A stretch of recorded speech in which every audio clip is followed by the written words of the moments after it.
Jambo, and welcome to another episode of the No Work Podcast.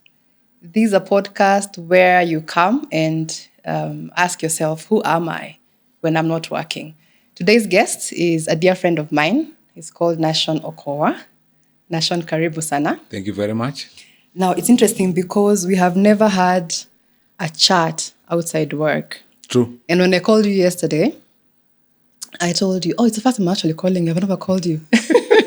For chit-chat, just probably work. True. Yeah. So we've never had this out of work conversation. We always talk about mostly work matters. Yeah. But today I want you to tell us, I'm so curious to see and learn and hear who is NASHON when he's not working. Just tell us, who are you when it comes to work? Because at the end of the day, work is a part of our life. Excellent. So my name is NASHON OKOWA, and I'm a project manager, construction project manager. Project management is wide, so I would say construction project manager. Then I'm also a writer. I write books, write columns, passionate about that. But largely around my life, work-wise, is construction and real estate. Fantastic. Yes. Where did the love start, the love of construction? What's the origin? Do you have family that did this previously? No. I mean, I was not supposed even to be in the construction sector. Growing up, those days, a lot of your life is sort of scheduled for you by parents. You decide a lot of what you need to be. So I was to sort of do law. I'm born and bred in the village. So I was to do law, but I wanted to come to the city. So I wanted to do law, but I wanted to do it in Nairobi only. So when results came out, I was marked on the low points, right on the edge, not on the edge of outside. So there was a chance of missing coming to Nairobi, which I wanted to come. And the option was Eldoret, Moi. And I just couldn't stop going to Moi then. So sneaked, went and did revision of courses. I was attracted by the name, construction management. That's all. That's all attracted me. I said, hey, I'm going to be a manager. It sounds good. So I chose to be in this industry, jumped into it just because of the name. When I came to campus, if I knew the course content of that course when I was doing revision, I would not be in the built environment. So I came here by default. Sometimes tell people that they think you figured it out before now. When you landed somewhere, you just make lemonade from lemons from there. Initially, law was a thing. But you still have that love for law? It is still there, and probably later. I have a sister who's a lawyer, actually. Okay. Yeah, very well established lawyer. So, do you want to do law? No. Actually, sometimes back I asked my mom whether she still wants to do law. She said, no, you're okay. So, no. The closest I've done law, I've done arbitration. So the closest I've done law. I think part of PM. I'm not getting involved in that language of lawyers anymore. Interesting. Yeah. And how has it been being in the construction PM industry? I've loved it. Okay. How long now? How many years? 13 years. Already? Yeah, practically. Okay. 13 years. I have loved it. We are in this stubbornly fractured, highly fragmented industry. There's so much that people do not know about this sector. So closed, and part of work that personally I've done is try and expose it. Yeah, expose it to my grandmother to understand it better, expose it to that lay person to begin to understand it better. I'm really passionate about this industry. To just there's a lot of issues in the built environment. So much that needs to be made better, so much to be improved, so much to be changed. My practice, I have loved every bit of it. Yeah. So when you're explaining this to your grandmother, how do you do that? A lay person watching this, explain to them what you're talking about, for them to understand. In the last 1 month, there's been this issue of building codes. So we're doing a lot of presses. Yes. And for the first time, I've learned in Kiswahili how we are called. Wakurugenzi wa ujenzi. Oh, is that so? I didn't know, I didn't know that. Yeah. And it sounds so nice. Wakurugenzi wa ujenzi, construction managers. Yeah, like so high level. It is high level. Yeah, it is high level. And that's what attracted me. I think it attracts most people.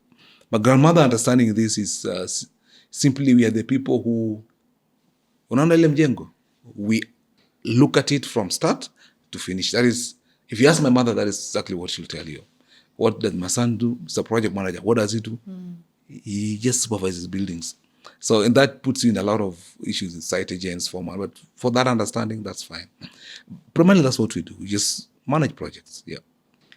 You said there's been a little bit of pushback from. I'm also in the construction industry. We work together. Yes, I'm also yes, a PM. yes.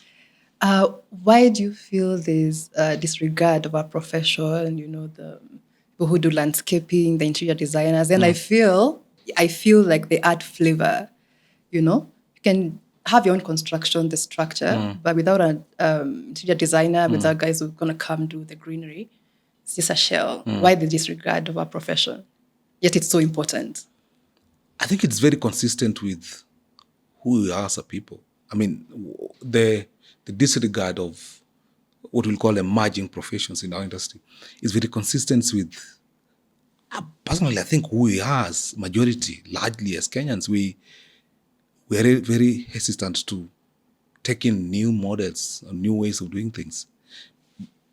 Generally, even as a whole, if you look at how we recycle our politicians and our bad manners is still recycled 60 years down after independence. People don't like change. And more so when the people that are supposed to bring in that change are people who are eating a lot of salt. There was this, I mean, you are in a big problem. And a lot of what we expect in this industry to be, the people we expect to spearhead some of these changes are the people that have practiced, are on their last days of practicing in the built environment. They are so resistant to change. They have the status quo biased. And a lot of this also is just self-interest. You just want to preserve your own self-interest. That is what we face as an industry. But I don't think it's bespoke to us. I was in the South African Council for a long time. If you hear their history of how, of course, they've regulated these professions, it's so established. But if you look at their history in the 80s and early 90s, it's the same thing. I think time and history is on our side. It's just a matter of time. The built environment in every jurisdiction that I've had it, the addition of steel in the built environment, we are not short of good architects. We have some of the most fantastic architects, some of the best engineers probably in the region or sub-Saharan region. Your best quantity surveyors, contractors, we have amazing contractors here. What we lack as a country, both in our public and private projects, is primarily professional management of projects. That is the problem. So we have good drawings, marvelous drawings, but how we execute projects is the problem. So I do not think the acceptance of project management, landscape architect, interior designers, is a matter we will exercise choice for long. We will have to onboard these professions because they make our industry blossom. They make it better. They give it more steel, and they help the industry to combat some of the 21st century challenges. So yes, you expect those pushback from, I would say, people who have refused to move on. But largely, give it time, history and time on our side, they'll come on board. You reckon, yeah? 100%. Okay, that would be fantastic. Yeah. I had a question. When, you've had projects where the architect or probably the engineer, they want to take charge, how do those turn out? Because I know there's always the push and pull. Yeah, look, honestly speaking, sometimes, and it's a discussion we've had in the last 1 month or so with the building code, there is no war in the built environment. It's not like a world war fight or professionals fighting. I came here from a site. Mm-hmm. I'm practicing with architects and engineers.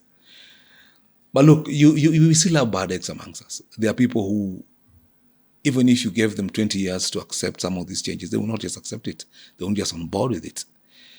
So, but as a country, we must choose to move on at some point. So if you have a lot of, there's no regulation of these professions. Mm-hmm. And lack of regulations bring in the quacks. I say quacks in quote. Nature, they say nature abhors vacuums. So if the industry has moved to the level of requiring a project manager, but there's no regulation of that profession. So anyone can practice that professions. So for a long time, prior to 2001, 2002, when some of these professions were formed. Architects have been practicing that for a long time. They were filling those gaps. Quantity surveyors were filling those gaps. Engineers were filling those gaps.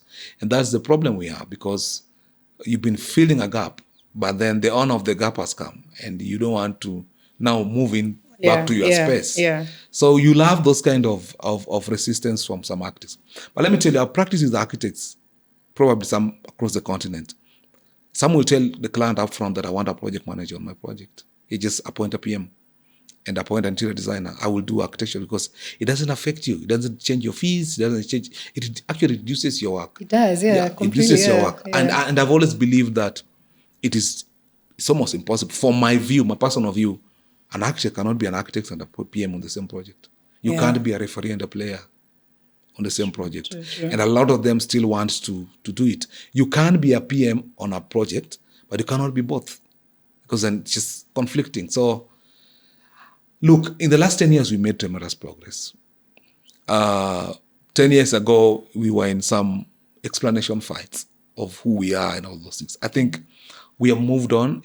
Is there work to do? A lot still, but we are in a better place. So we'll convert them. We'll convert them. Yeah. What about for guys who want now to study construction PM? Do you feel like they're a bit disheartened, discouraged because of all this? Look, there's no profession. There's no profession that came on board easily. If you study this, even in our country, quantity surveyors shed blood, sweat, and tears to even start IQSK, for example. Yeah. These things have never been easy, and it's not bespoke to us as a people. I think, jurisdictions, if you look at how the emergence of new professions and the establishments, there were fights, a lot of fights. So, and I think it's comforting for us that we are not the first ones doing these things. So there's hope at the Of course. End of the tunnel. I gave you a say, for example. They will tell you for a long time, construction managers were called, project managers were called glorified foremen. It was a term they used for a long time, the regulatory term. I think it's still there, in the undertone. Yeah, it's there. But at least they regulated it. So it's a fight we need to have. It's never easy. But for students out there, if you're a student of the built environment, even globally, even locally, then you realize where it's going. And the establishment of these professions is at the core of those built environments. Look at the Latins, the established Commonwealth, the UK, the Australians, South Africa is a good model. All these professions we're debating about here are well regulated and established in those countries.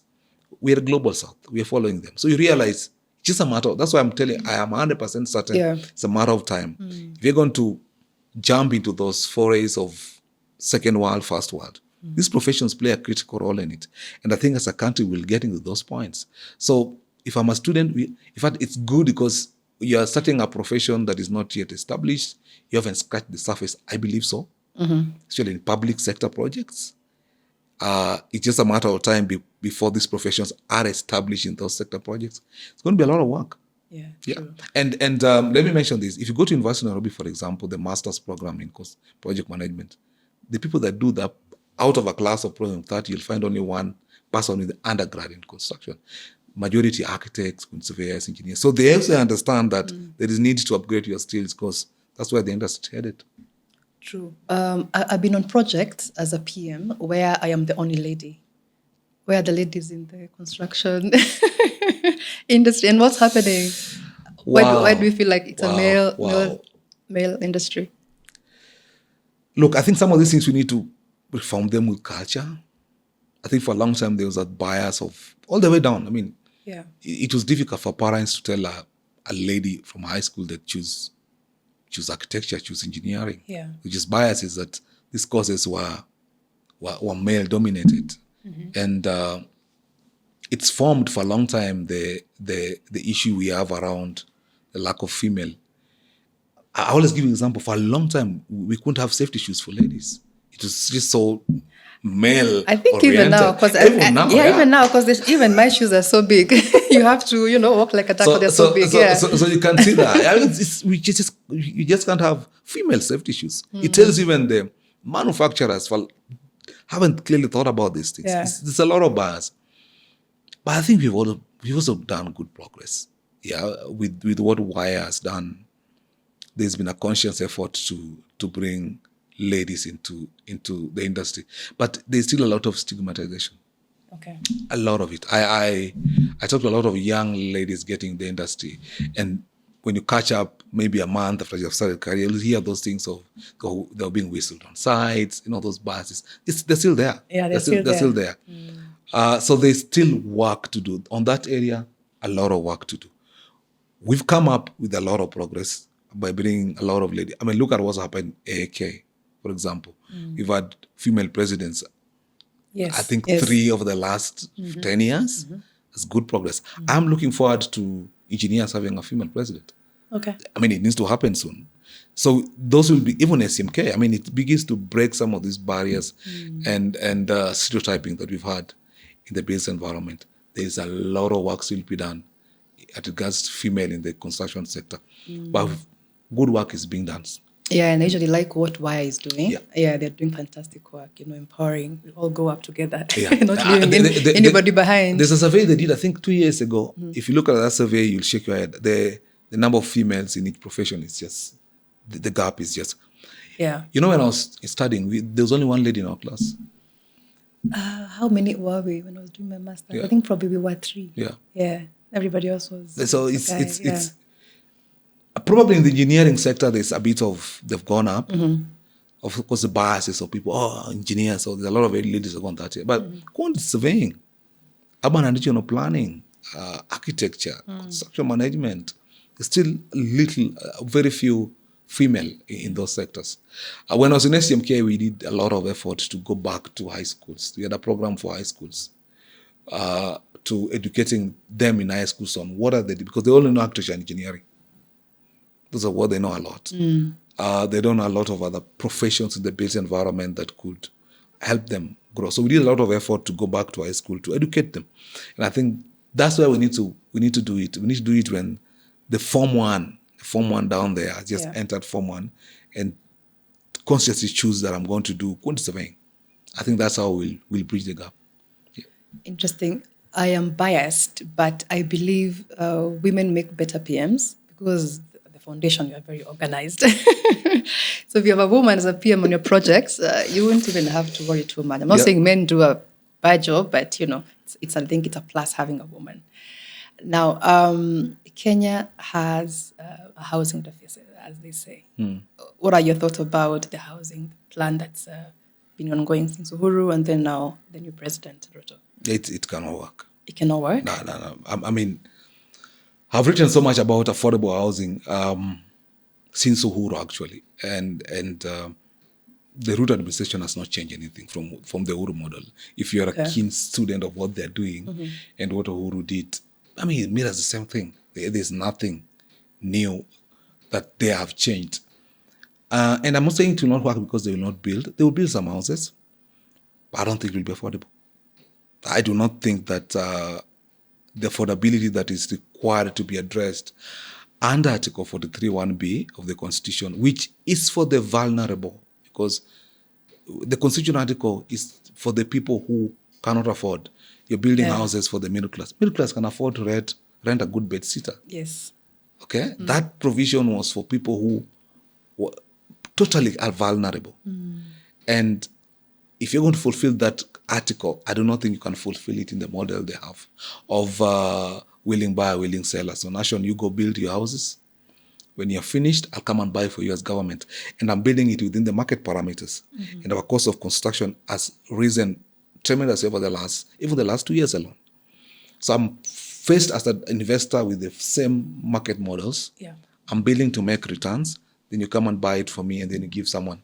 It's just not affordable for the person in Mukuru kwa Njenga. Okay? So for me, the model is wrong, totally. I agree that government cannot sit back when there's a certain section of the population that is vulnerable, that needs housing. But the model they have, and probably that's why they've changed it even to talk about now jobs. They're talking about jobs now and not housing. They will build houses, who will build some of them. People will pick them, those who have money to pick 5 or 10. But the people are supposed to address now, not possible. But then who's advising government? Because they should get feedback from the people. And Can then they? now, Are they capable of being advised in the first place? I wonder. I think so. Because if you're building for the people, you should listen to what they want and then give them what they want. You know? Look, is it possible to address the housing gap that we have? Because I know we're talking about 200,000 deficit per year. I think it's way more than that. Uhuru talked about it since 2017. 10 years, 7 years, we can talk about that. We have a housing problem, not a housing crisis. And for me, the first debate about affordability of houses needs to begin with talking about cost of construction. Because that is a big problem in this country. And Finance Bill 2023 just ballooned it as well. So on one hand, you are ballooning this cost of construction, or building, how much you're building in the construction sector. On another hand, talk about affordability. That is the disparity we have. And I've had these long discussions and back and forth even with the peers. For me, they're not just getting it. It is possible to build affordable housing, but I do not think you can build it within the market and profit model and then give it to the vulnerable that we want to address under Article 43(1)(b). You need to build another parameter. Number two, is I just think we need to open it to the government need to really give us the space in the built environment to provide housing, because government is really hindering us in the built environment to provide affordable housing by taxes. There's just this perennial tax increases. It's not even certain anymore. Okay, look at what happened with the cement. A lot of work with the steel. This is just ballooning cost. I think a month ago was timber. Now we import 60% of timber. That was slap sheet taxations. Capital gain tax was tripled. So there's just taxes that are increasing. So even the investor, private level that wants to achieve that affordable housing, they can't, because if you put your land costs, and our land costs are just ridiculous in this country. If you put those two together, so they will build houses. They will not build houses that are addressing Article 43(1)(b). Yeah. Yeah. What about the size of the houses they're building? Oh, my goodness. Because I've been to a few units. What about the size of the units? You're a young person, you're getting married, one child, 2 kids. So here's the thing. You want to, and they have conveniently left out the discussions on size. Okay? And sometimes I hear talking about Singapore and all those things. But if you're going to 25 square meter, that's a toilet in Karen. Yep. Yeah. Even bathrooms are bigger. Even bathrooms are bigger than that. Yeah. And you're putting the person on what? 15th floor? And you want them to get out of Kibera to that 15th floor? I studied, in the first term of Wood, I did a lot of studying about how affordable housing and Ethiopia, Angola. If you look at what Ethiopia did, Kwanza, they left out the issue of lift. They're just going ground plus 5, ground plus 4. Okay. Because for me, I think we're just building ghettos. That's the problem we have. And a lot of them have been demolished in the US and France. Because talk about maintenance. And one of the most critical things to maintain is a lift. How are they going to maintain it? We're not talking about maintenance. So there's a size issue. Yes, maintenance issue. Yeah. But then we are talking about Singapore. But if you look about Singapore model, maintenance of these kind of houses were thrown to the municipal councils. So it's like our case, the county maintains them on their behalf. Yeah. So it reduces the cost of maintenance. For us, we're throwing them out there. Look at Park Road already. It's thrown to them to manage. A corridor is like a football pitch with 2 tiny rooms going in like this. It's like a hostel in Mamlaka University, Nairobi, where we used to stay. So size is a major problem. So you're selling an affordable housing at 1.3 million. What is the size? Yeah. They're so tiny that the person that lives in Mukuru, trust me, they will rent that house. They will not stay in it. Yeah. What about the model? Just let me, before I do the model, there's now the question again, who's advising government? It's just a question we all have. Because what they are doing doesn't make sense, We've had a lot of discussions on this, but sometimes you need to let government. I think just do their thing, this is my analogy on government, how government works. I think when government wants to do anything, they ask themselves, what is the most difficult way to do this? And that's the way they do it. You think so? 100%. They don't want the easy route. No, they don't. Yeah. They are not interested in it. Because even the route they've taken with affordable housing is the most difficult. And why do you think? If I was a that PS, is? Yeah. if I was a PS, I would try to do a different thing. Why do you think they go for the harder route? I think it's convenient for them. The harder rounds have a lot of seminars of explaining and workshops Oh, yeah? and retreats. Yeah, you need to Like explain many things Yeah. before. when it's so easy, you Yeah. just need a round table and everyone has understood. When it's Yeah. difficult, there's going to be a lot of boardroom meetings and A lot of retreats back and forth. and retreats Yeah. in Naivasha and Mombasa and all those things and benchmarkings in countries. You know what all that brings to the pocket. So. No, that's terrible. I think you mentioned Singapore. I think they have the rent to own model. Any thoughts about that? I personally like if it's well structured, I like it. But you've been in the industry for long. What do you have to say Look, about if that? I've it's always my view that if you look at the article I mentioned, Article 431B, it talks of right to housing, not a right to ownership. I think if Kenyans wanted a 2010 constitution where they wanted that vulnerable people to own houses, I think it would have been explicit in the constitution. Yeah. Okay? Governments conflate the right to housing with the right to ownership. And that's the fixation you have with this home ownership stuff. The countries that have had the highest home ownership, you can check it after this, in Europe are the poorest. Albania, Romania, 98%. The countries that are most advanced, like Switzerland, have only 32% of their population owning houses. Yeah. The rest are just renting. Yeah. There is nothing wrong with renting. It's renting. Yeah, 100%. I tend to disagree because maybe I was brought up, when you start working, you need to save your money and buy a house, you build a house. So I'm in that bracket of owning. It's a culture thing, which we need to break. Yeah. Sometimes it's just financially prudent to rent the rest of your life and take that housing money to another investment. It works, but we have this. I know even where I come from, it's just that upbringing of your mother will keep saying, now you need to get a home. Yeah, I am there. Yeah. Yeah, but I think as you get more exposed, you get to see the value in renting. Now, you have a book. Yes. This is a very lovely book. Yeah. I have read.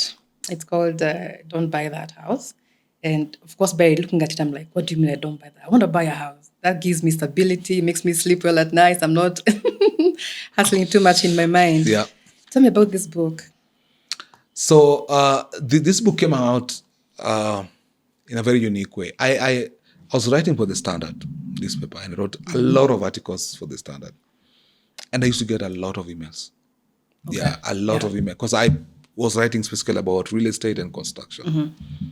So I used to get a lot of emails from Kenyans in diaspora, Kenyans locally, a lot of questions. And I realized, I think the article is not enough because you're given just a certain number of words. Yeah. And then I'd advised a lot of buyers. I've advised so many buyers that are buying property. And most of the times when you go to you're going to advise buyers. So Lillian wants to buy a property, so NASHON, come and have a look at it. Give me what you feel. And I'll keep saying, no, don't buy that house. Don't buy that house. Don't buy that. So it was a constant thing that I kept giving to a lot of my clients who want to buy houses. And there were issues with those houses. So, no, don't buy that house. So the emails subject would be, don't buy the house. Yeah. Don't buy the house. So just this constant barrage of, don't buy that house to my clients. That's how the title came, actually. So I said, I think I need to write why people should not buy houses. It gives a lot of problems with KPDA when you began, developers saying, come on, you're killing our work. I can imagine, yeah. But if you look at it again, it's just, I'm encouraging people to buy houses. Yeah. The book is especially on off-plan. You've lost a lot of money. I've met so many crying Kenyans. I've seen a lot of tears in my office. Yeah. Or people who have lost money in real estate in off-plan. Yeah, and I think, sorry to interrupt, but yes. I think it goes back to we are conditioned, we are trained to own a house. So even if you're in the diaspora, you're working hard, saving your money to build or buy a house, a home back home, a place you can call your own. Yeah, and for diaspora, it's not just Nairobi. They build in Nairobi or buy in Nairobi and also build in the village. So there's just, people have lost so much. And I think for some of us who understand this industry well, I think the onus is on us to begin protecting the industry. and advising people of how to do something right. So the book is basically to help people to buy houses off plan in the right way, because we want to do away with off plan. It's here to stay. So how do you bulletproof your investment, your money, and do it the right way? So don't buy that house just a guide on where do you start, what do you check, up to the end. Because you talk about just a few things, the developer, you just mention what it means, the execution team, the approvals, sales agreement, service charge, and the financing model. Just a brief on just... Orange. Yeah. Now, somebody watching, they have the money now to buy a house off plan. So I talk about the 7 critical areas you need to interrogate before you buy a house. Before you put down any cent, the 10% deposit, before you put that money. So the first thing is to your developer. Who do you want to give your 14 million? Sometimes I want to give my brother and my sister, because I trust you. But the thing is, we have developers in this city who are on their 6th name. Okay? Why are they changing those 6 names? There's a problem with their past. Who is this person that you want to give your money? There was a story sometimes back, I think in KTN, where a couple conned people and there was not even land. Yeah. Okay? And they just got deposited, disappeared with the money. I think there's a scam that was last week. Yeah. Yeah. I think it was too many of these 300 scams. Too many of these scams. So it's good to just sit down on your couch and Google this developer. Find out who they are. Have they done their past projects? Can you see them? Can you talk to those buyers? Or are you dealing with a novice? There's nothing wrong with dealing with a novice developer. But you need to know whom you're dealing with. Who are the directors? Yeah, some of these things you just Google director, red flags come for you. Yeah.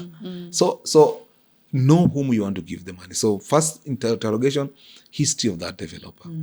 Who are they? What have they done? Who owns the company? Which projects have they done before? Did they complete on time? Then you go to approvals, statutory approvals. A project needs to have. Let me just take you back. Yeah. Why do most of us disregard that? Is it because we don't know we should check? No, I think we have. Again, I think when it comes to real estate, Kenyans are really gullible. Okay. And we have this inherent alacrity for shortcuts. Some of this thing is shortcuts. Just, I think it's in us. It's inherent in us. It's just innately our way of doing things. And Kenyans are really gullible in real estate, and we like shortcuts. And the shortcuts are why people don't like having PMs on the projects. The people we're dealing with know that. So what is it going to do? Wipe your emotions with a billboard render. And when you're driving, oh wow, I like that house. Take my money. You don't know who you're dealing with. So this time, if you're going to bulletproof that money, you need to check whom you're dealing with. Do they even have the land? Can you see the land where the project is going to come up? You drive in these pieces of land sometimes, you will hear even the boda guy gives you a lot of information. Just alone, you know whether you are in problems with that land or you are not. They also always say when you want to buy land, you should visit the area when it has rained. 100%. Yeah. In fact, there's a rule in my second book I talked about it. You need to see a property, you need to see a location at its worst when you want to buy it. That's why we say, don't go at 10 a.m., go at 4 p.m. Because, 10 people are from work, kids are home. Yeah, you get the loudness, see the traffic, kids are getting back home. If you go at 10 a.m., it's a very serene environment. It's quiet, Oh, amazing. Amazing. So we always tell people, you want to see a property location, go at 4. See it when it's once. Go when it's April or October, short rains are coming. Yeah, see the flooding. That's the best way. So history of developer is important. Then you go for approvals. Yeah. Does it have your NEMA, your NCA, if it's on road, if on river, Warma approval. If it's next to an airport, you have the KCA approval. Yeah. Is it on the flight path, the flight funnel? All those approvals are necessary and you need to have them. Okay. Then check the consultants. Who is on that team? Sometimes if you find NASHON there, you get the comfort because we also verify the project ourselves. So there's certain professionals, consultants on a project who give you comfort. They are also project consultants of reputation because they don't just do any project. So who is the architect? People don't have these things. If you want to buy a house, who is the architect? Yeah. And a lot of these phony developers don't even engage professionals. So mark those red flags. Then you come to the sale agreement, the umbilical Just cord. before we go to sales agreement, when talking about actually, we've had buildings that have collapsed. What happens? Like, what's happening for the building to go up 1, 2, 3, 4, 5, 7 floors and then it's collapsing? It's the shortcut we've The talked shortcuts, about. yeah. We and one of the shortcuts, it's come because we have no regulation who can develop in this country. Okay. I mean, anyone can be a developer. But the issue of building collapse squarely lies with the statutory authorities. 47 million of us cannot supervise buildings. We'll have to create vigilante groups. So we mandated in the Constitution, we gave that mandate to certain authorities to do it on our behalf. NEMA, NCA, counties, WARMA, they should supervise on our behalf. Just like if crime goes up in Nairobi, we'll be blaming police. Yeah. Okay? Yeah. So building collapse issue squarely goes to the authorities supposed to supervise. They're sleeping. But the fact that they give approvals where they shouldn't, what does that say about our values? As a people. Of course, we play a part. Look, as practitioners in the industry, we play a part in that building collapse. And personally, that's why I've called for, we need to criminalize the sale of professional licenses. Yeah. Because that's what some of us are doing. There are offices in town here where they just stamp drawings, 5,000 each. Yeah. Get my license, take to county for approval. They don't care where that building is. And these phony developers know that. So I'll get a diploma guy, design, he'll go stamp in town at 5,000, take to county for approval. There's no architect on that project, practically, or engineer. Yeah. He's using the cheapest that he can get. That's the problem we have with building collapses. Rarely will you find a building collapsing with an experienced registered engineer. True. Yeah. You'll find there's always a problem. The person is not registered, developer went for shortcuts. I know someone cheaper plays a big role in this industry. Building collapses. Yeah. Yeah. You're talking about the approvals now? Yeah. So or the sale agreement. Sale agreement. Yeah. Sale agreement is one of the things you need to attach. And for off-plan, I want to say it's a big issue on sale agreements. And I know clients like going for lawyers. My always advice, get a lawyer who understands construction sector. Construction industry has its own language. It has its own terms. Yeah. There are certain things that, if I told you certificate of or practical completion, not all lawyers will understand what that is and the implications. Okay? Yeah. There's a language of construction. You need to get a lawyer who understands that language. If you don't get a lawyer, any other lawyer, you're going to have problems. Yeah, I think I'm laughing because my mother and I were trying to buy something. Then we went for just a regular lawyer. Oh, you will be in problems. And you had problems later. Yeah. So you need to get a lawyer who understand that conveyancing, understand the language of consultants, contractor, and the built environment language. So get a lawyer who understand that. But one of the fundamental things to sell agreement for me is check on balance payments. I've always advised don't pay monthly, pay on milestones. Okay? Monthly payments has been the emblem of pain and suffering for most Kenyans in off-plan because it's not pegged on progress. Yeah. It's pegged on January, February, March, so you keep paying. Yeah. And you've already signed, so you can pull out. Yeah. If there's no progress on site, you'll say, no, but I can't keep paying. Then you're in default. Yes. So agree on milestones. 10 milestones, 20 milestones, you reach ground floor, I pay. If it doesn't reach ground floor, you don't pay. Yeah. So, and then check the completion clause. There's a lot of things there to check, but those two for me are important in that sale agreement.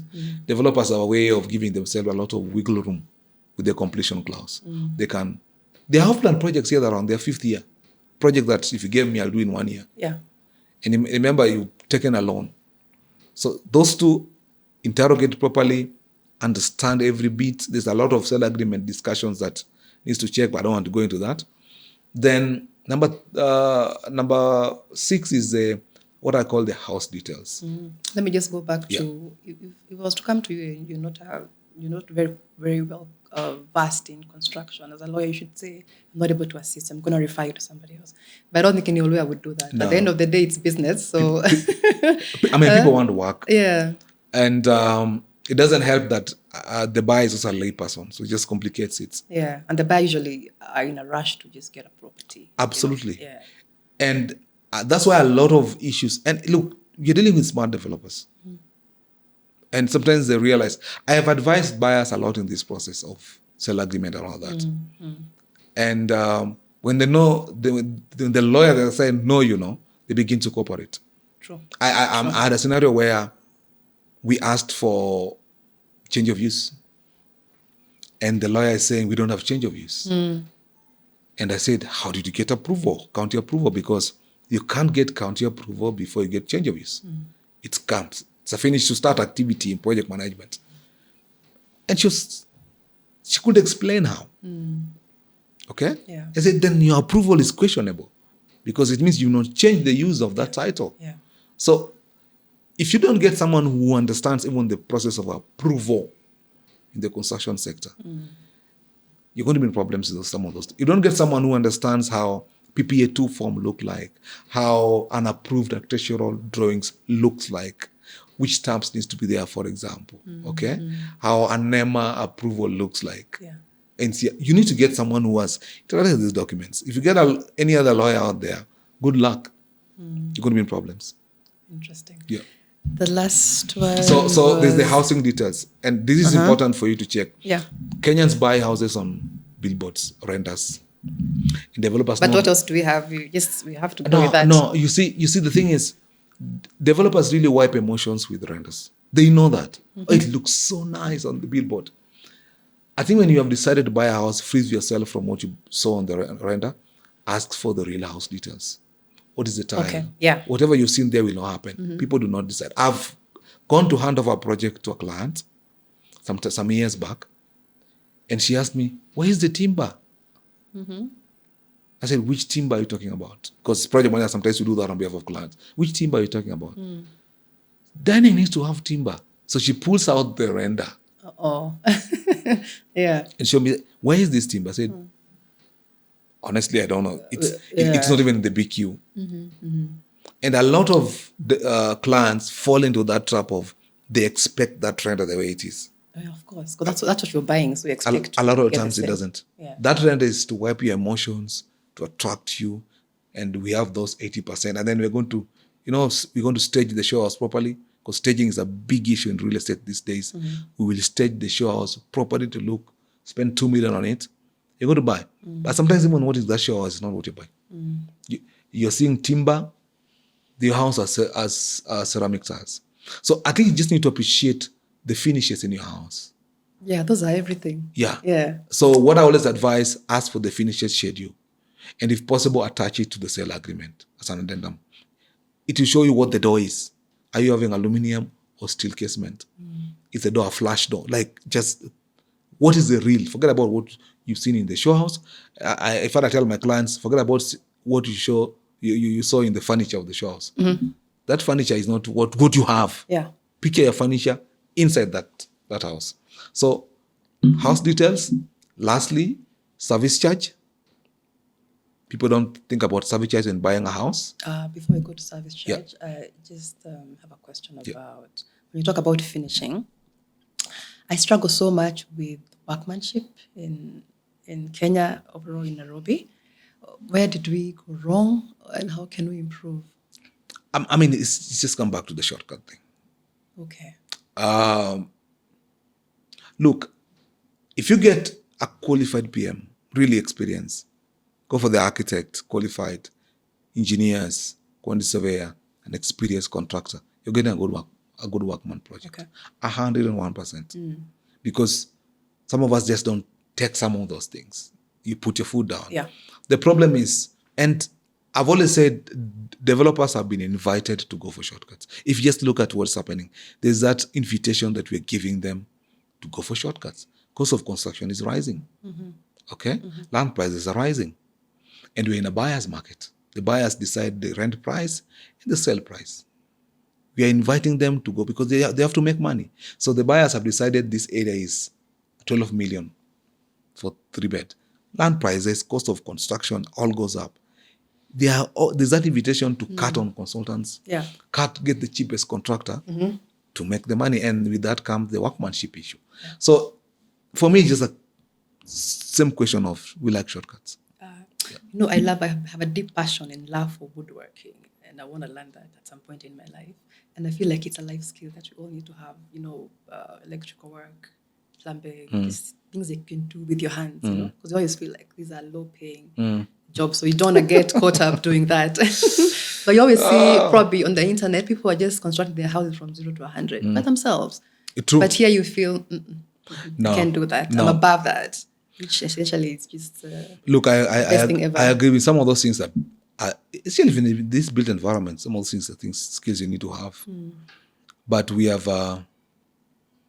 you have a big problem with workmanship in this country. Yeah.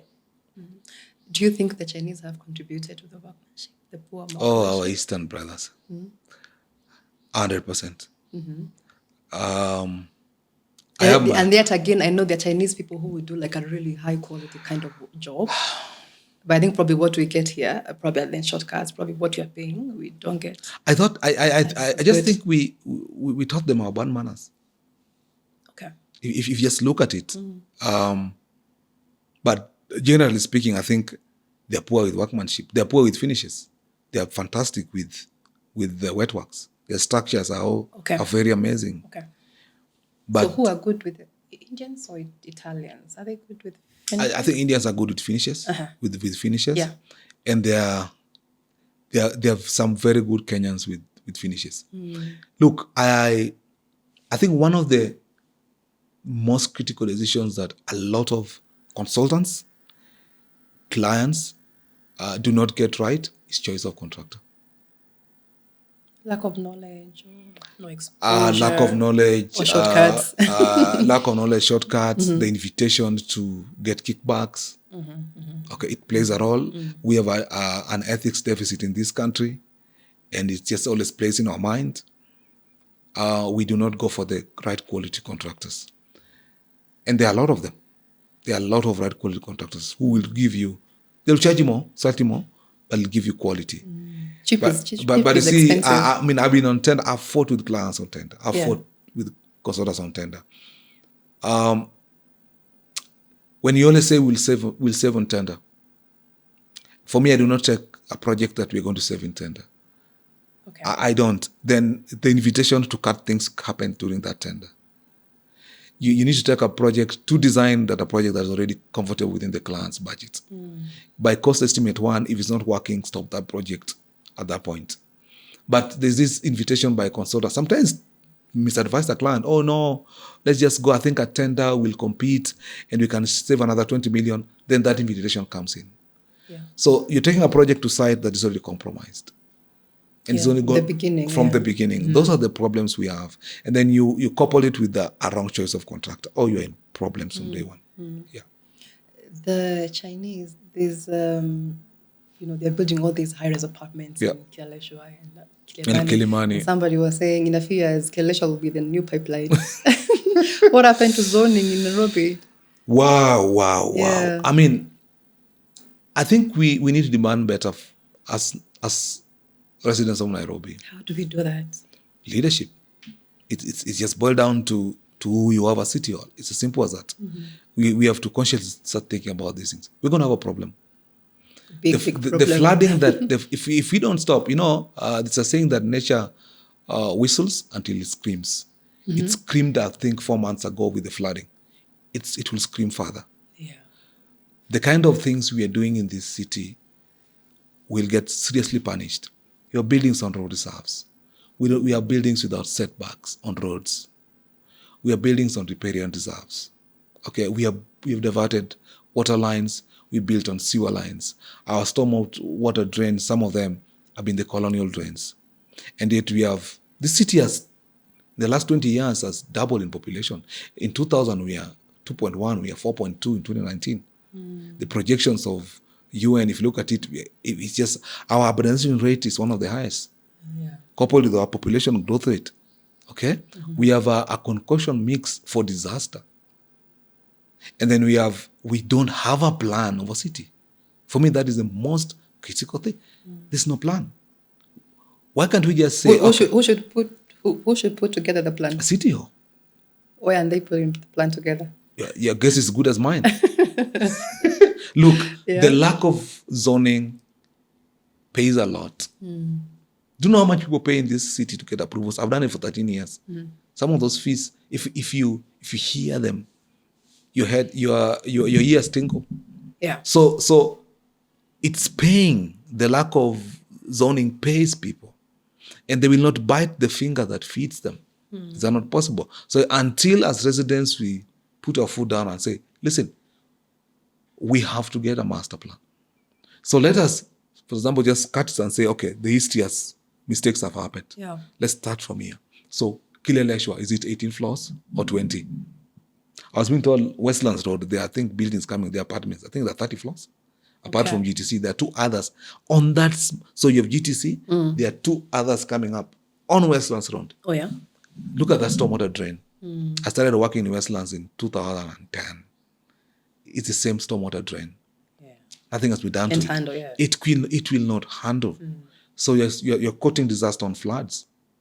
We're having sewer burst in areas where there were no sewer burst.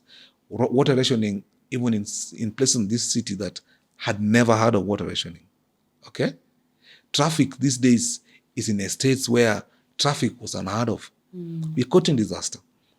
And the thing is, we will continue this up to a certain point, then we are going to suffer seriously. And I think until that point, then we'll call for the right things.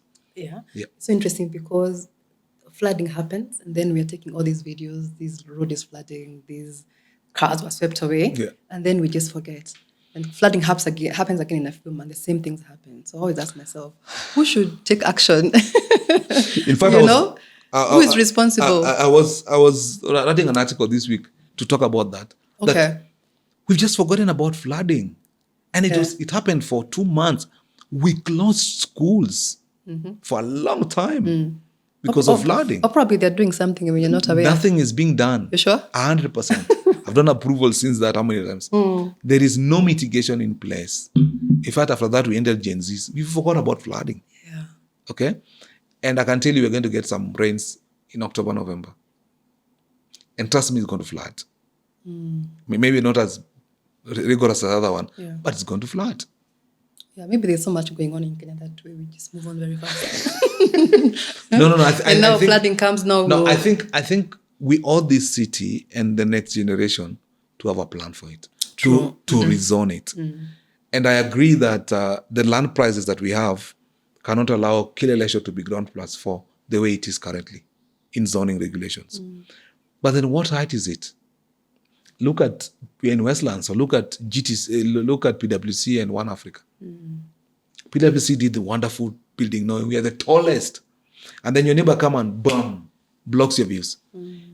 If an architect knows that I'm in an 18-floor zone, he begins to reason his building with that in mind. The neighbor can go 18. Here, you could be the tallest 18, then tomorrow you hear your neighbor is on 25. Yeah. We give approval based on how we wake up in the morning. A city cannot grow on that pedestal. We're quoting disaster, and we will pay for it dearly. Yeah. Because now I feel like the city is bursting, like we're too many. What about moving on now back to the rural areas and settle there? I think we have roads.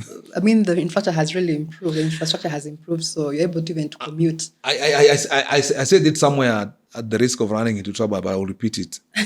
No city, if you look at cities globally, no city can grow with public transport in the hands of private sector. Okay.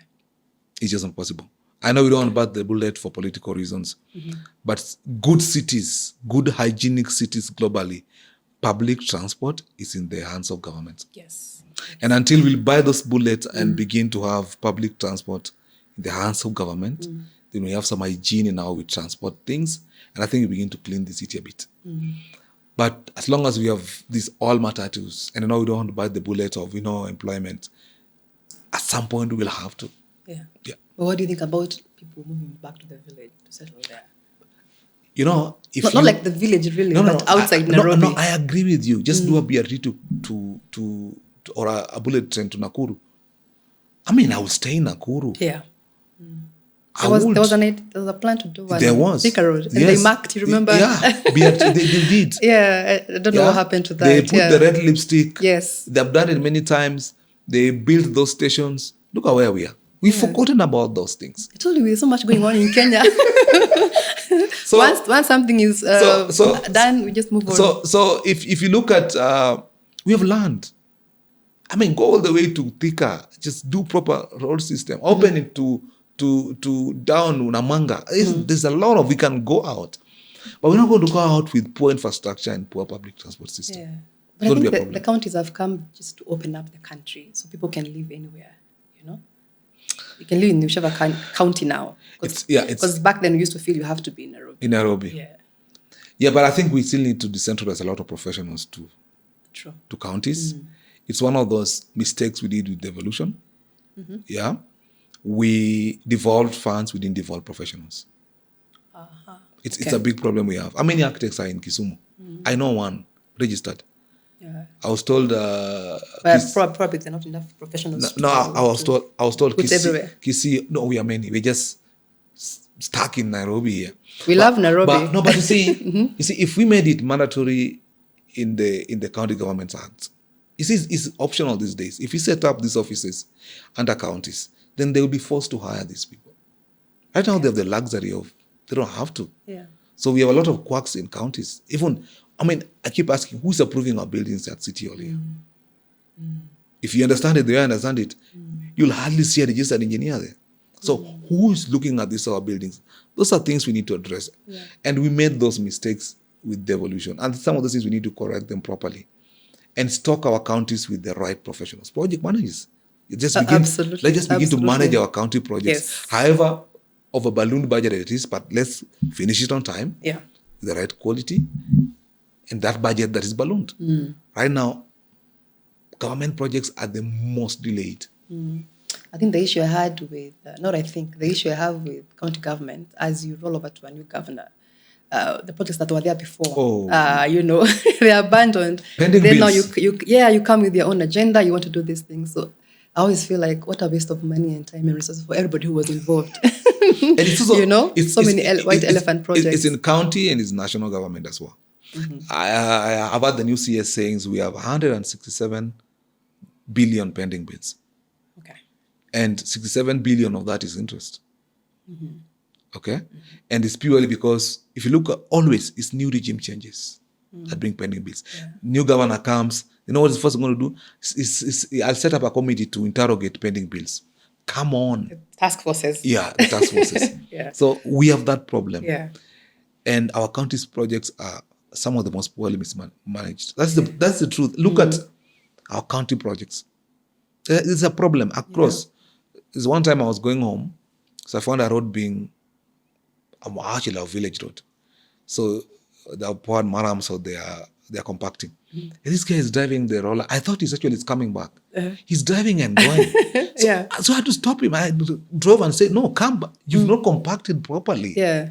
Let me finish my work. And that's why umetoka wapi? Who has sent you? I said, no, I don't let them get away with it. Come back and if you don't, I'm calling the governor.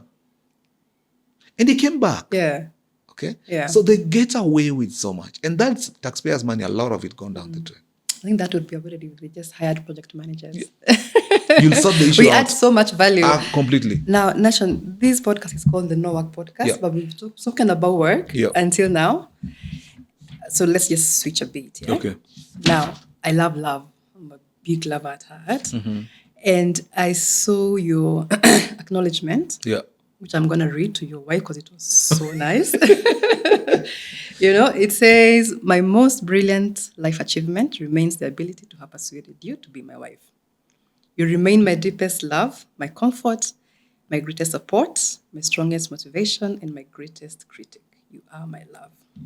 Tell me about your wife and the persuasion you had to go through for her to agree to be your wife. Wow. I mean, I believe that love makes the world go round. Completely. If it's difficult. Completely. It's just so good when, you get to experience Completely. it. Yeah. So I'm married to an engineer. Okay. I think this is the first time I'm going to discuss this. I'm going to discuss this anyway. This is a wonderful podcast. I'm married to an electrical engineer. Okay. Someone I knew from campus. Yeah, those days they used to say you need to get out of campus with 2 degrees. If you got out of campus without another degree, it'd been problems. But it took me long after campus to marry. But someone I knew from campus. I honestly do not think there's a NASHON that is currently seen without my wife. Honestly speaking, deep down, and I'm not saying this is a cliche, 100%. Really supportive. Yeah, the improvements and the achievements that we have. I don't know how people do it out there, but for me, I've never bought even a tie. Those kind of things. Like, I've never bought a tie in my life. I pick ties and put on. And sometimes Who was buying your ties before you met her? I was doing them. And there were those mismatches. Okay. So I think my wife has played a very important role in who I am. When I used to go for TV interviews, I'll come back. That would be but no, you said too much. You need to do this. You need to do this.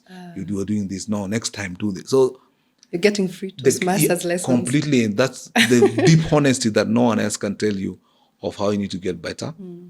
Even this book, the first person who told me that I need to start writing a book was my wife. I remember it was an evening, and I was sitting somewhere. She called me. I think she was away from work. Said, I think you need to write a book. Okay. I said, well, yeah, I think now you need to write a book. And it was already lingering. So just that affirmation of, go do it. Yeah. So I've been married for 10 years. And there's no, the NASHON people see now, they always say behind every man, this is a real case story. Yeah.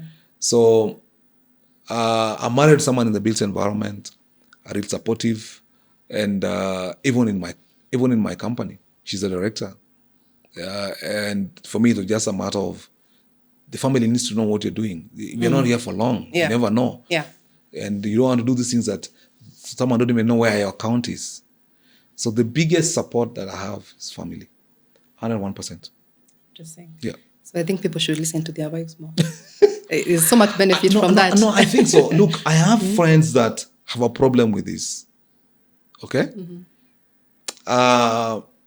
Listening to their wives? Yeah. And just telling your wife things. You know, how we were brought up, it's not that me, I'm a liberal, I'm a free thinker. But how we were brought up, some of these things were not supposed to happen. You're supposed to be a man, come on. Yeah, it's how you need to. But personally, there are things if I didn't share with my wife, I would be in deep problems. Yeah. Not because she'd bring problems, but because there were bad decisions. A lot of them. Then you have to do a lot of explaining afterwards. Completely. There are times when you want to do something and just a different perspective of, okay, have you thought about it like this as well? You're like, oh, wow. I didn't. Yeah. And if you went with your direction, you lost probably a lot of money. It helps. A lot of times. So for me, my biggest cheerleader, critic and support, that's my wife. That's nice. Yeah.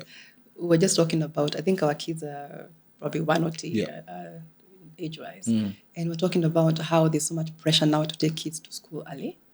And as a mother, my boy just turned 2 years. And I feel, he's so young. At 3 years, I don't want to take him anywhere. I want to take him when he's 4 or 5.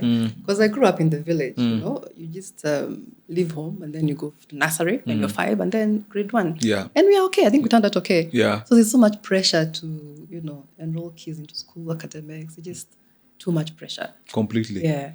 Are your kids in school yet? Or? My firstborn is in school. My firstborn she's in grade 3. I have 2 daughters. So the firstborn is in grade 3. 90% of the time, she doesn't do homework with anyone except me. Okay. Yeah, so I'm always home. Latest I'll be home at 7:30. Yeah, so it helps me a lot. I don't drink. I never drank in my life. I was told I was going to drink in Kapas. It passed, so I don't. So for me, if you don't get me at work, you get me in the house. Okay. So by 7:30, I'll be home because of the CBC. Or usually the homework, I have to go through it. And my firstborn daughter is used to doing it with daddy. Yeah. So, and again, I just want to be involved. There's a lot of pressure on that. My last born is about to start school next time. And it's giving me goosebumps, but we'll see how that goes. But for me, I'm very present father for my family. That's Yeah, nice. completely. Yeah, you being home every day at 7:30, almost every day at 7:30, it's so admirable. Because my dad, I remember, he was always home by 7. So if we were to get home after him, even 7:10, he's wondering, where are you coming from? First of all, you're a girl, you know? And they always say, I mean, men going home early is just good manners. Look, for It's me, just, I can good. tell you, if by 8 I'm not home, my wife will get worried. Yeah. Yeah, because that's not my nature. If I'm going for events 9, I'll be back in the house. I'm used to it. I just don't. I'm not a late night person. I go home early all the time. Every day, 7:30, 7, you'll find me in the house. That's nice. Yeah. And when you say you don't drink, it's nice because this is my 3rd year without drinking. Oh. And sometimes when you're out, like, just have a shot. I'm like, no, I don't. Even a glass of wine, I'm like, no, why? I just don't feel like drinking, you know? So people feel like you can't have fun when you're not No, drinking. I think, I mean, here we are, you know. Yeah. I tell my friends this, show me the money you've saved for the last 1 month. I don't think it plays like that. Yeah. But for me also look, I was brought up in a very strict environment, political as well. Yeah, people don't know, but I come from a political environment. My father was a mayor, was the leader of NAT. I did not know that. Yeah, I come from. Okay. So sometimes the firebrand we have in the industry it's from the history. But they were both teachers at some point. Strict. Yeah. And those days, watoto wa walimu, you had to be a certain way. Toe the line. You had to toe the line. So actually, it's not just me who drinks. My other siblings don't drink. Brother who follows me is already married, and they don't.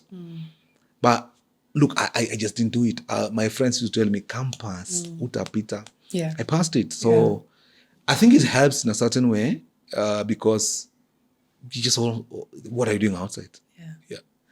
Some people wouldn't understand what you're saying, but you know.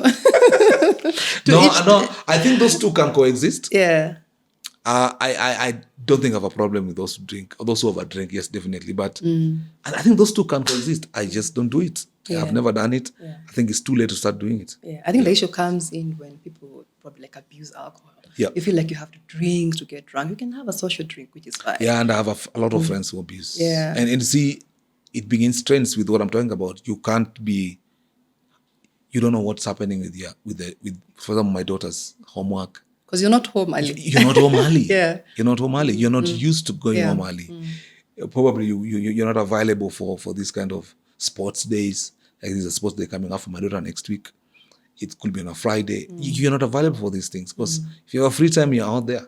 And I have those kind of friends. I have those kind of friends who, and you can see it's causing strain. Yeah, of course, because now as if you're the woman or vice versa, you feel like you have to carry all the load. You know? Yeah. And I saw this thing on TikTok where there's this guy who is acting like a Kikuyu father, you know, and he has no idea who his children are, how old they are, you know. And I thought, oh my goodness, this is actually what is happening on the ground, you know. and you see, for some of us who I would say have married career women. Look, I said my wife is a late Konje. She works in Kenya Power. I think if people always say I'm busy, they have no matter.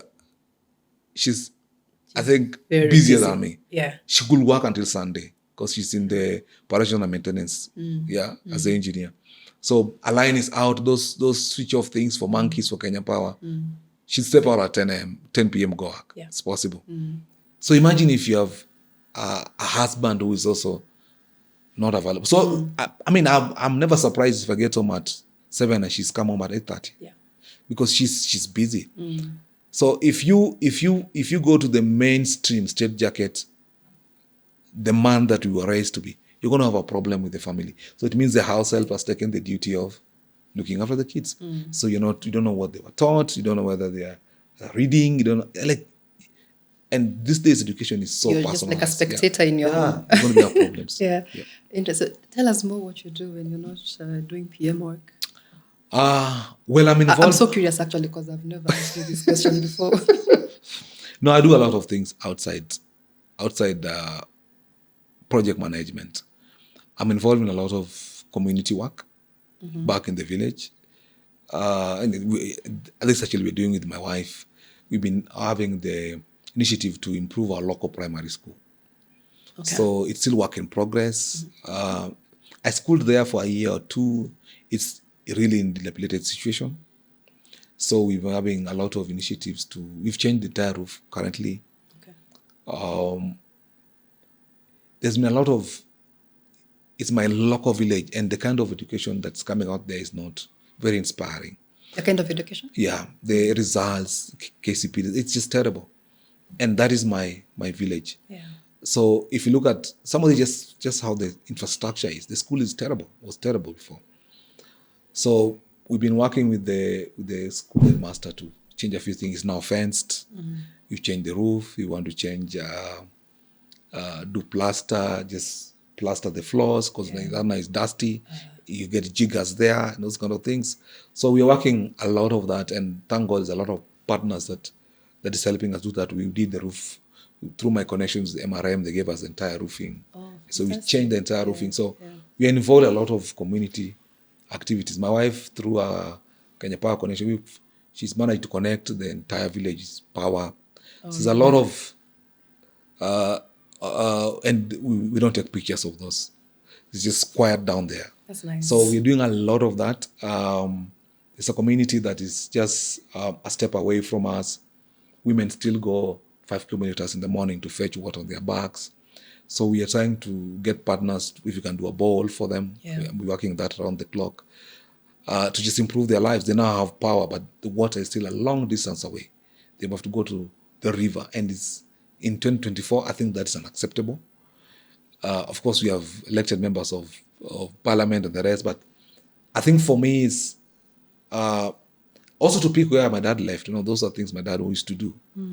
But I'm not going into politics. Sometimes there's a time actually the MP came and says, this son, my father he knows my father was in politics. So this is, I have elder brother. So this one I don't know. Who is this? But that's the beauty of it. Yeah. So involved in a lot of that community work back at home. Then I'm also doing mentorship.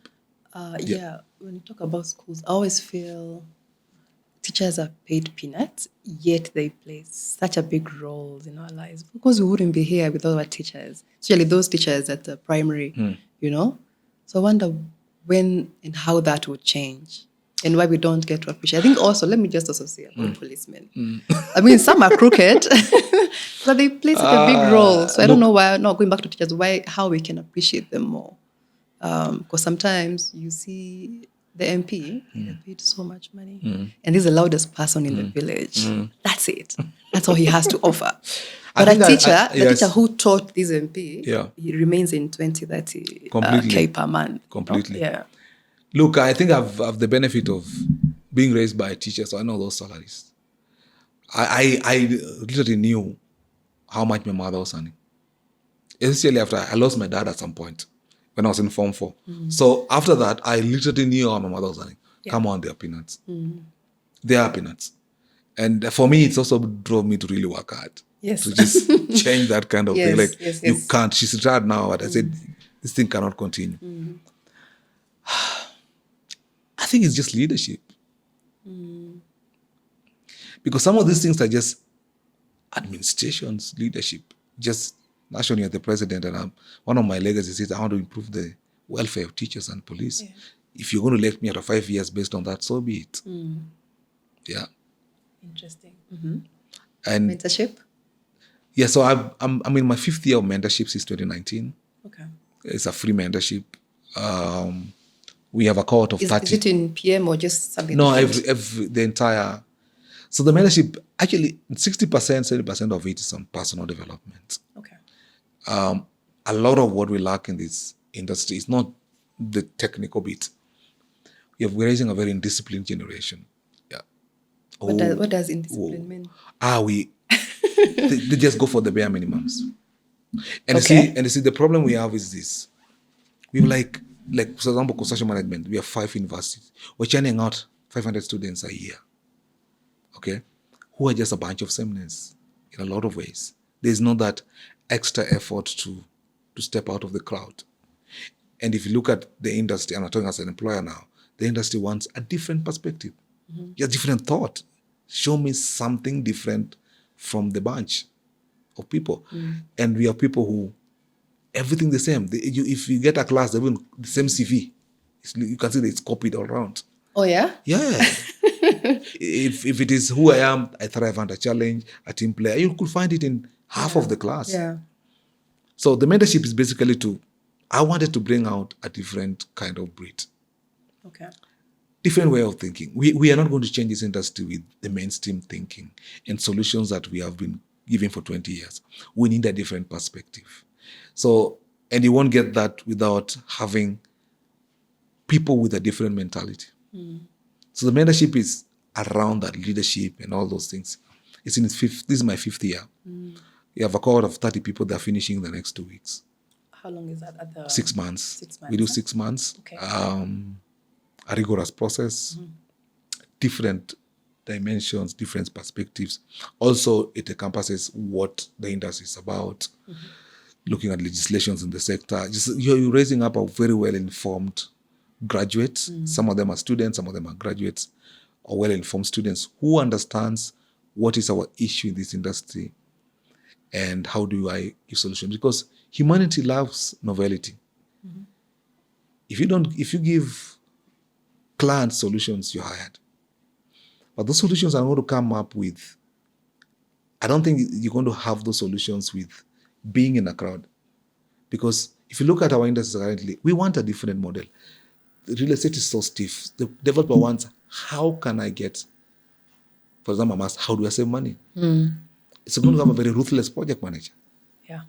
And I think I've said many times that for you to be somewhere in this world, you have to educate yourself. And educate yourself, you have to read a lot. Self-education. Self-education. Yeah. And a lot of what is going to make you a better PM, a better engineer, you're going to learn it at a campus. But you look at a lot of our students that you get out, they just stop learning after campus. It's just like they're done. Yeah. And yet, what is going to make you unique and bespoke is just what you're going to do after campus. After that. So a lot of mentorship is about shaping yourself to differently after campus. I always feel like there's so much emphasis on the technical skills and we forget about the soft skills. Yet these are what are going to set you apart. That is the big problem. And that's why I worked with a lot of, I did the mentorship because when I was chair of ACMK, I went around I met a lot of students. And they could see that even the career talk is a 1 hour, 2 hour thing. It's not enough for them. Yes. There's a big gap of personal development. And we do not take time. Even the current curriculum, there's no emphasis on personal skills. And yet, these days we hire attitude and work on skills. I mean, I can train someone to be I can give you the skills to be a project manager. But you have to be in the right frame of mind to be that kind of project manager. Because I'll train you how to do time management. That I can teach you. In 2 months' times, you can have it. But then can you propel yourself to that high level? And that is about personal development. Yeah.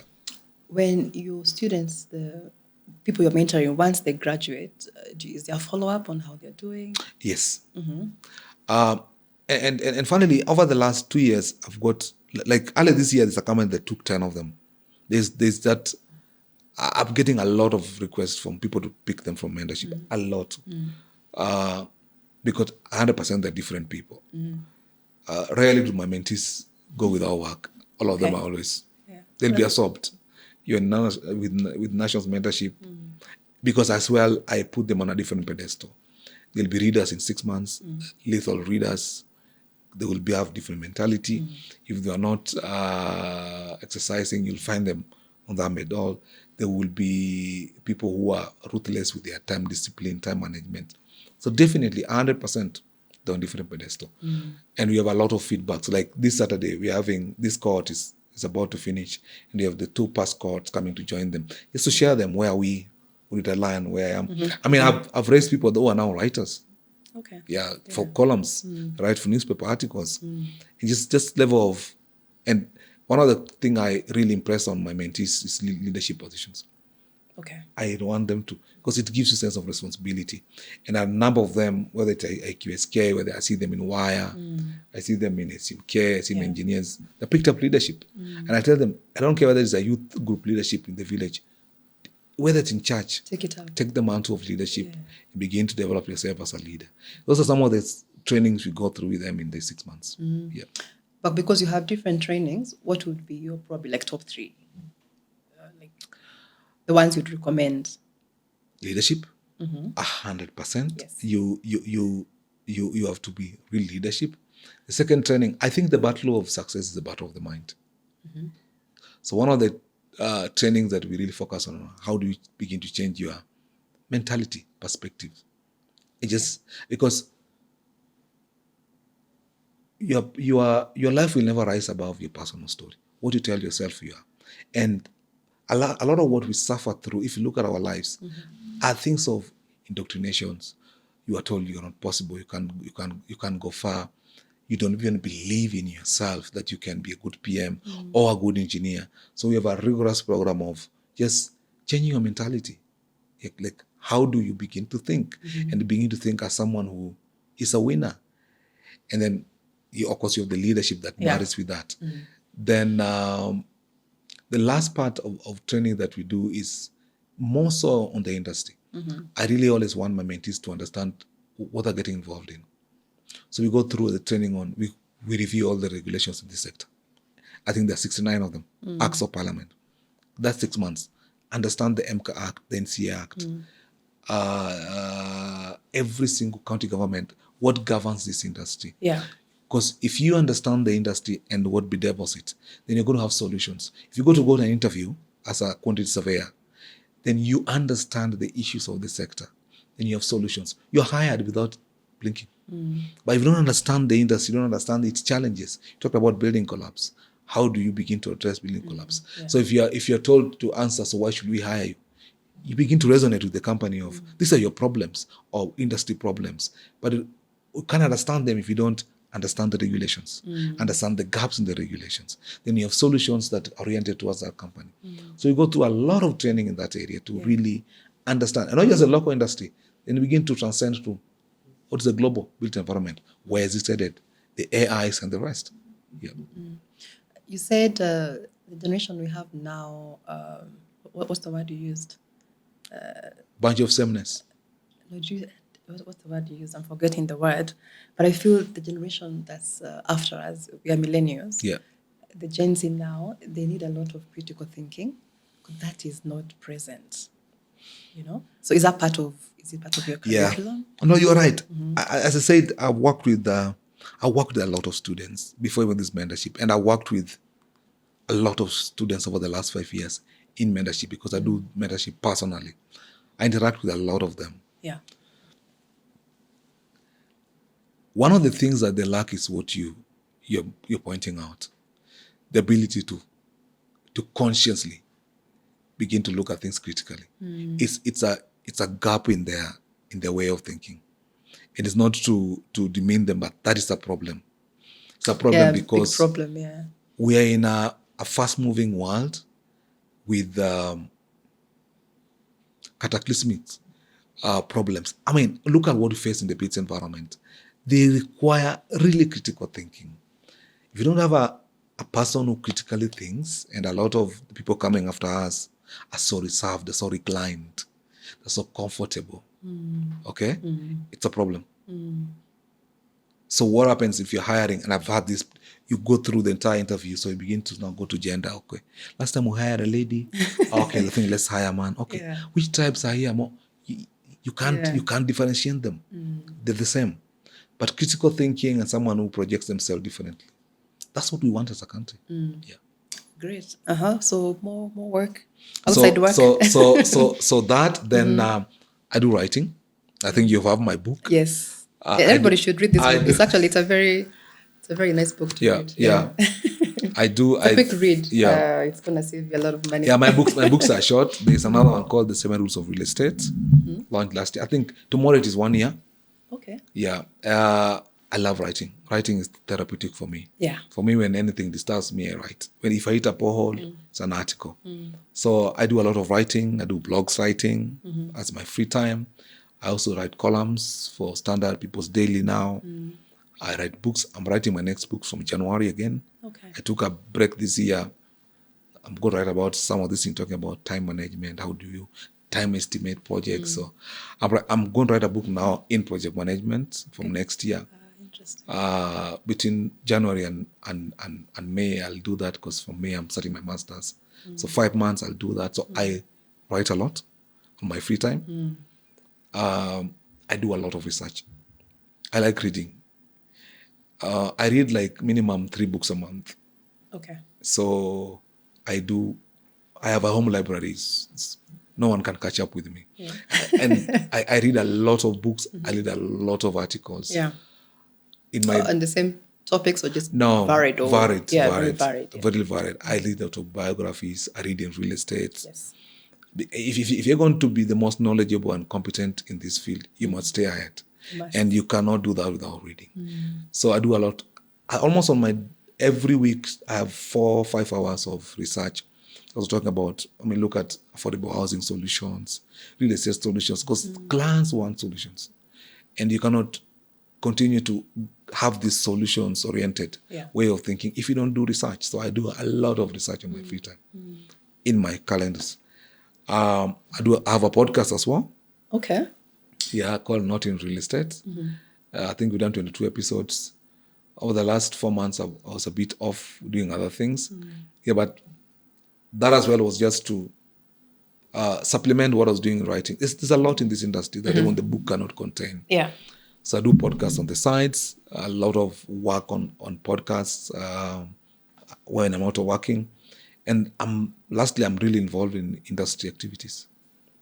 Yeah, I am very involved in a lot of what is going on in the industry. I'm still in the SMK as a council member now.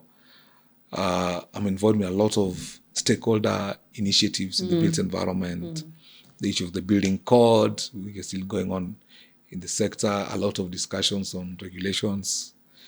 We have a lot of way to go in the built environment, a lot of noise to make.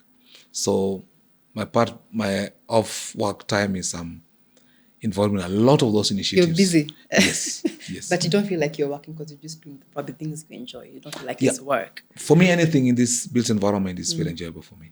I honestly want to live a better built environment than I found it. Yeah, I will do my part. I always say, be it in the book, in the podcast, in the article, in the trainings. We do a lot of trainings as well, outside the work. I've trained a lot for NCA, trained a lot for AK, QSS. There's one coming up for engineers training. So I do a lot of talks and trainings on contractors and everything like that. Yeah, but I think I'll do my part. Yeah. And you're already doing it, Keep it up. Thank you. The world is ending in the next 2 minutes. How do you sign out? Look, I honestly, I've done a lot of this kind of talks. None has been on what to do after work. I think people do not appreciate enough the kind of foundation you need to have off work. People sometimes see you on the other side of work and what you do, and they're like, this is like a divine blessing. It's not. There's a real foundation that you must have off work. And for me, I think I get my perspectives, a lot of my energy and passion off work. Yeah. I idle a lot. People, I know when we were in primary, they used to have a list called malingeras and idlers. It used to be a crime. Yeah. I mean, idling just gives you those different perspectives. So yes, I agree. if you're going to have a good foundation in work, I think off work is fundamental, what you do off work. Yeah. And I'm so glad that we had discussions on what you need to do off work and prioritize that. Yeah. Yeah. I feel like most times when you meet somebody, you're like, hi, my name is Lillian. Yeah. The next question is, what do you do? Where do you work? Yeah, where do you work, And what I've made a habit, when I meet somebody and they ask me what I do, I say, I don't work. I must stay at home, And you can see the expression, tell us more, what do you do? There must be something So you're I doing. never say what I do, Yeah. And then now probably you just not know how conversation. Look, nobody, I've done a lot of interviews. No one has ever asked me what I do off work. Yeah. It's so rare someone to ask you that. All they will surprise is, how comes you do all these things? You're like, no one wants to know what you do off work. Yeah. But I think that is the most important. The frame you get yourself from, I wake up at 5 a.m. every day, that frame of what you do off work and the reading and the family and the children and all that, it's what you come out and you can write a book. you need those kind of work initiatives. So one of these kind podcasts, to be honest. I've never seen one like this. Good to know. Yeah. Thank you very much for coming. Thank you. And we'll be seeing you around. Thank you so much. Thank you so much. Asante.